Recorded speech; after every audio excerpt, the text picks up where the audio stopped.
Préstame atención, protégete en todo momento, pelee duro, pelee limpio, toca los manos, buena suerte. One of the best in the business is the third man inside the ropes tonight. That's Jack Reiss for this title fight with Navarrete and Baez. And Dre, it was very interesting to sit with both fighters yesterday and to ask them what they thought of the other and what they thought the strategy that would be put forth would be. Because for Navarrete, he says, no, Baez is going to come out like a lion. I don't think he's going to come out and box. I prepared for him to come out.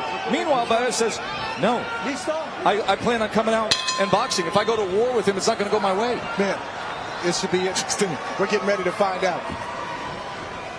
But Timmy, the Baez of the past is a volume puncher.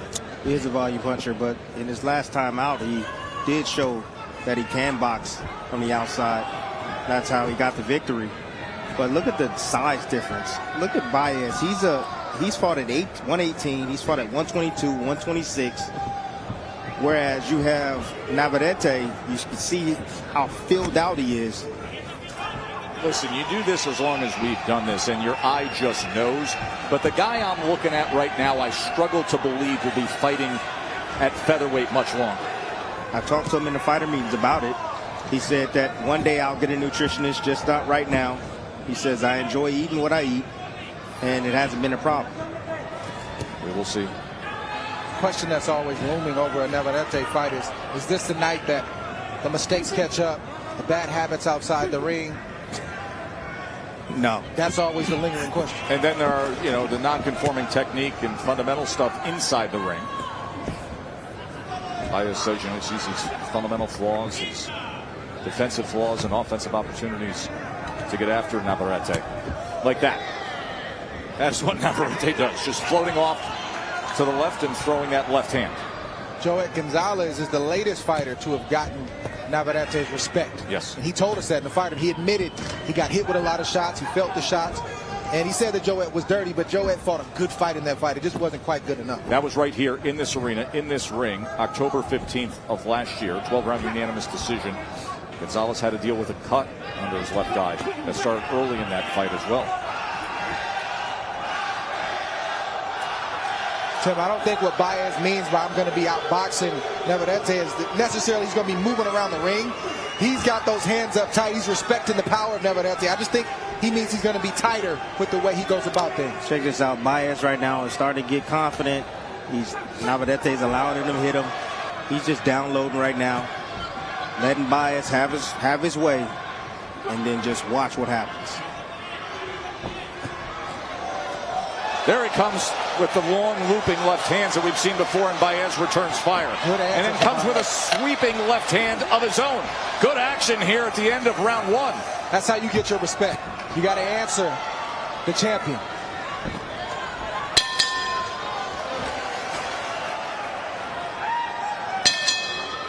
Well, the old San Diego Sports Arena, now Pechanga Arena, and it is packed with loud, vocal, passionate fight fans. You gotta love that.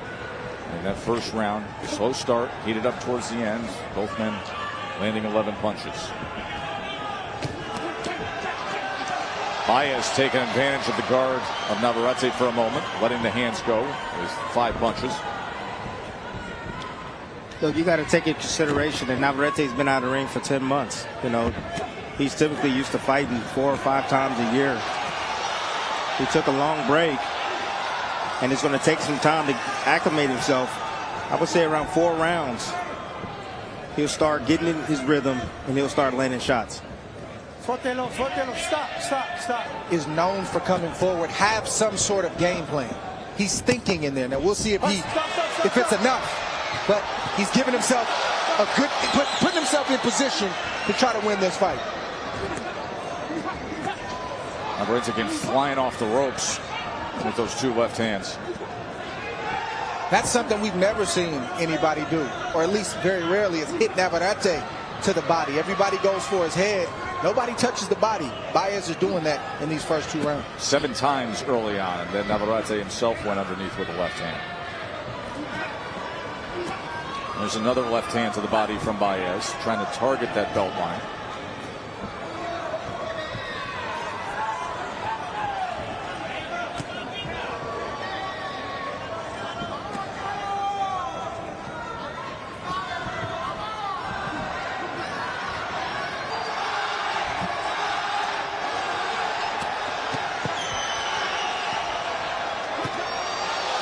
A little bit of separation. There was a right hand that filled the hole from Navarrete.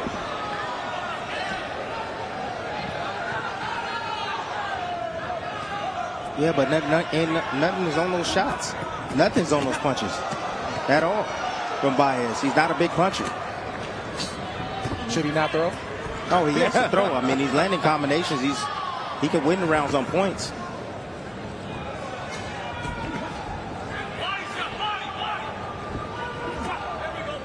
Heard his corner calling out body shot, took that extra step to close the gap, landed the right hand. Yeah, but when he throws to the body, his head is exposed right up the middle. Which means watch out for what's coming. The uppercut. That's right. Signature punch for Navarrete. 1-2 from Baez, and 4 punches returned from Navarrete.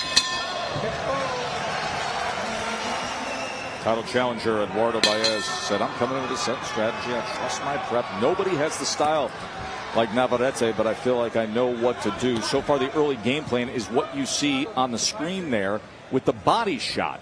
13-5 connect advantages. Baez has gone to the body.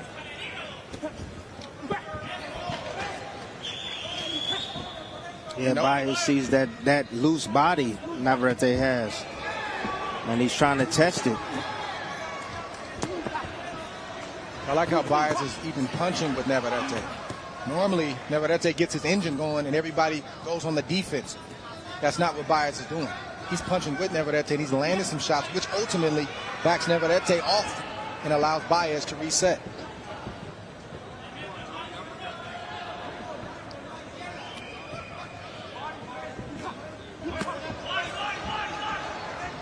Those punches have enough on him, Tim, because if they didn't, Navarrete wouldn't be covering up. He wouldn't be reacting. It may not be one punch power, but it's enough to get the respect of Navarrete. And Baez has good body language. We don't talk enough about that in boxing. Even when there's nothing clean landing, he looks like the aggressor. He looks like the fighter with more energy, and that is attractive to the judges. He's landing his offense down to the body, mostly, on Navarrete. So far, Navarrete's not landing those signature uppercuts. He's missing them and getting countered like you see right here. But that can change, but thus far, Baez is fighting a good fight offensively and defensively as well. Yeah, Baez is, you tend to see lays.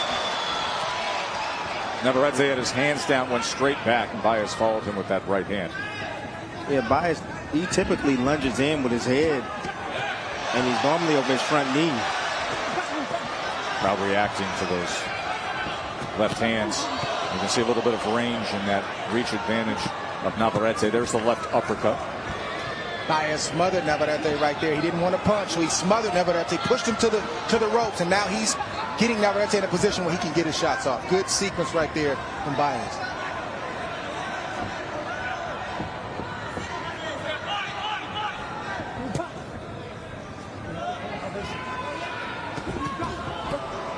See a ton of ring rush from Navarrete. Just about to say, you start to look at that layoff now, and it materializes here in these first 3 rounds. And his punches don't even seem to be bothering Baez at all. Baez throws his own left uppercut and a right. Joe, Tim, and Dre ringside with you as Eduardo Baez been working to the body. A 25-7 connect advantage to the body, Tim. Yeah, he's taking advantage of all the tacos and all the burritos and pizza that Navarrete tends to eat during training camp. You know, Baez had a game plan. He has a game plan. He's executing that game plan tonight. He told us in the fighter meeting that's where he's going to pay most attention to, is down to Navarrete's body. No one has yet to do that. He's doing it well right now, and he's winning this fight. 309-day layoff for Emanuel Navarrete, the WBO champion.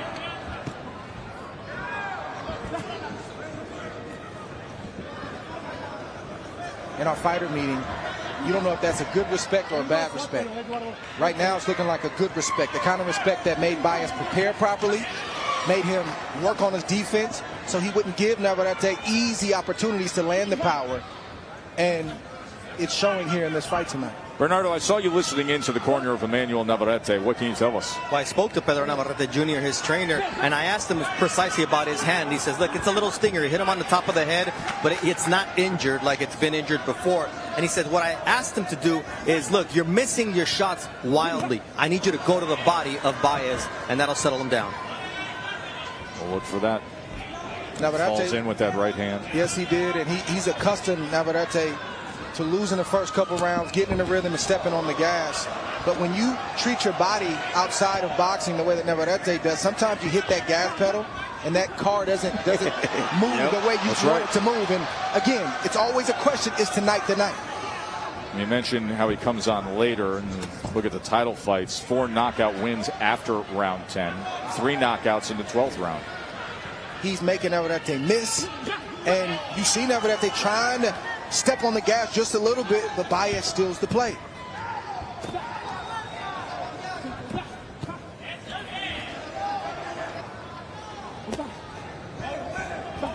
Baez is doing a great job in not leaning forward. You know, he's standing pretty straight up, not leaning over his center line. And that's why he's not getting hit with those uppercuts from Navarrete. That left hook that grazed the top of his head got Baez's attention. He recovered well, but he felt it. I mean, a boxing style, about 4 rounds to really get acclimated when you have been time off. It takes a slugger a little bit longer. Navarrete is a slugger. It might take about 6 rounds as opposed to 4 rounds. Well, we're coming to the end of 4. We will see when he shakes off all that rust fully. Don't go anywhere. Short break. Very good start for the upset-seeking Eduardo Baez as we are 4 rounds into our WBO featherweight title fight. An opportunity to catch up with Mark Kriegel. I'm just wondering, does Navarrete know these rounds count? Yes. You can talk about ring rust and diet all you want. You are how you prepare. The other thing with Baez, you know, he is boxing. That doesn't mean you retreat. It doesn't mean you necessarily always move backward. Dre, I think you will often agree with that assessment as the way that both analysts and fans view that term when somebody's a boxer. That word gets a bad rap. I mean, there is such thing as power boxing where you can beat a bully, you can dominate and still be boxing. Dre has it 3 rounds to 1 for Baez. Those are typically exchanges that Emanuel Navarrete will win and dominate. Thus far, that's not the case. Better technique from Baez. Well, he has a willingness to be in the fire with a guy who's known for his punching power and exchange punch for punch. He took that dip to the left and came with the left hook. He said it all week long. So I'm going to take this from him.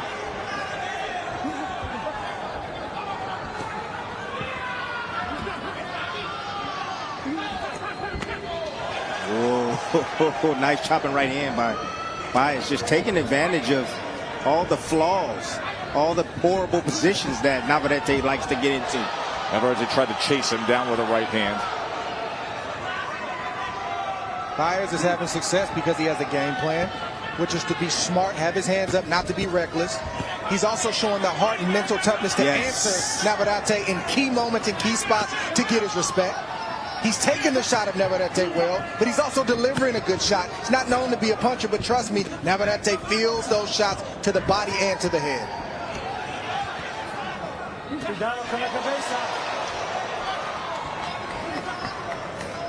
Stop. Cuidado. Está bien.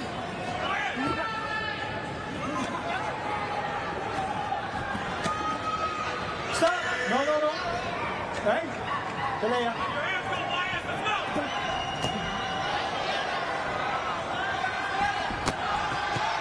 Good punch combination from the champ. Digs to the body with that left hand.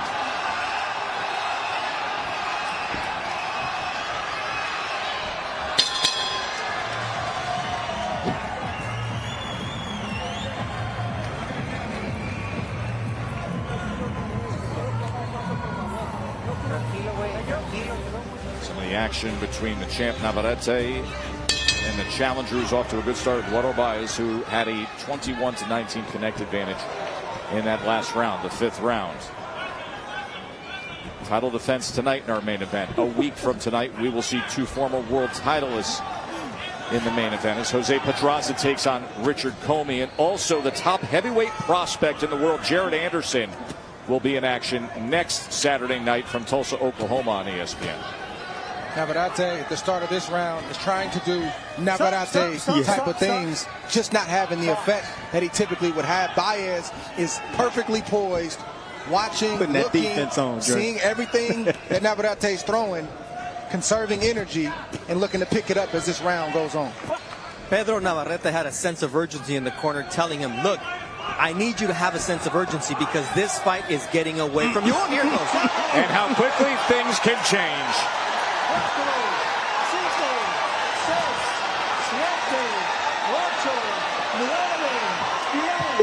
And it's over. How quickly things can change. Emanuel Navarrete, who looked like a fighter coming off a long layoff. Imperfect, flawed, needing to find his rhythm. And just as we're hearing the report that his trainer said, you have to have a sense of urgency, the fight is over. He is so hurt right now. He has no idea what's going on with his body. The liver shot ends it in 6. He is still in pain right now, and that liver is still pulsating at this very moment.